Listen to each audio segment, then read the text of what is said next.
Hi, Tadros here.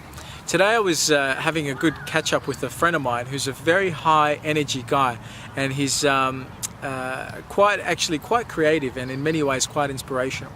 And what he said to me kind of caught me by surprise, but I'm sure it shocks a lot of people. And what he said was, "I want to die young." And when he said that, I was like, continue. And he basically elaborated, and he said, well, that was a good reaction compared to most people. When I say that to them, they freak out. They go, why would you want to die young, da da da da, and they cut him off right there. But the reason I said to him continue is because I knew there was more depth to where he was going with this. And the depth was, he said, whether I die 80 or I die at 108, I want to feel young regardless of my age. And I said, fantastic, that's a really great philosophy that you live by. Tell me more.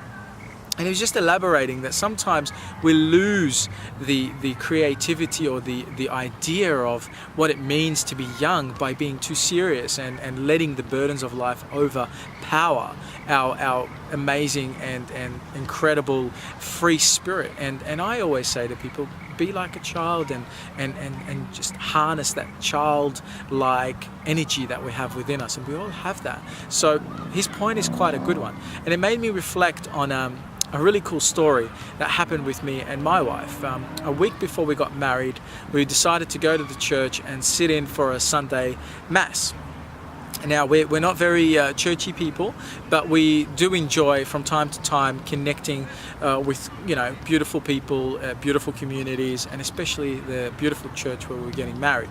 We chose a bench, we sat down, the priest that was marrying us was up doing his prayers and his thing for Sunday Mass. And at the end of the Mass, he was addressing the congregation, and he said, today we have two very different couples, and funny enough, destiny has it that they're sitting together on the same bench. And we looked over to the beautiful couple sitting beside us, and they were this lovely older couples. Well, I could say younger, older couples. I've just attracted a new friend in a canine form who wanted to join me in the park. But that's cool. This is what happens when you're outdoors. You attract new friends and new surroundings. So we looked over to this lovely couple.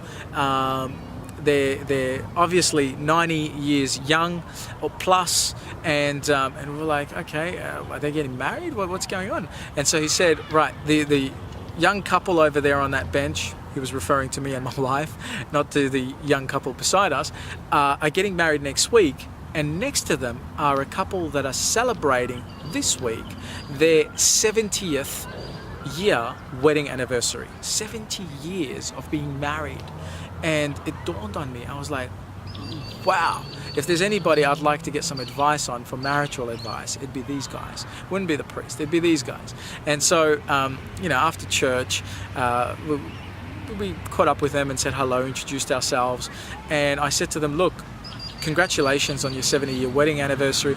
Please give us some advice. What tips, as we're going to get married next week, we're 7 days away from getting married, you're 70 years into being married, what are your tips? What is your advice? And they kind of smiled.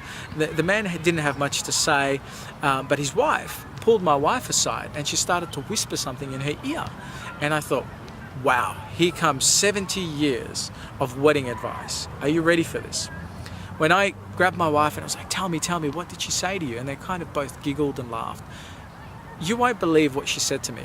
What she said that came out of this beautiful 90-plus woman's mouth was, you want a happy life and a happy marriage? Kill him with sex. Quote unquote. That's exactly what this lady said. Kill him with sex. And so it means, I guess, satisfy your husband, his desires, his all that beautiful stuff. And of course, sex means intimacy, it means connection, and so many other deeper things. So I was,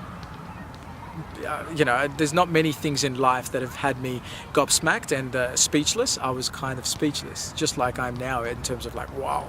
I was quite taken back. That's what she said outside the church in the hall. But I thought that was beautiful, and I really did think that from that moment, I really want to share that story at some point, and it's got to have some significance and some relevance. And the significance and relevance today for me that I'm sharing this with you is, don't be afraid to ask for advice.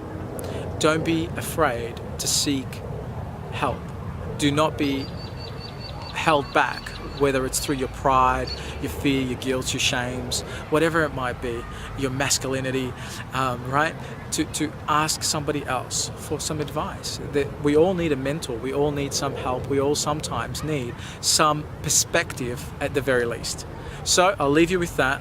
I look forward to meeting you. If you're interested in knowing a little bit more about me and what I do, look me up. My website is tadros.com, and come to one of my free workshops. Thank you. I look forward to seeing you there. Cheers.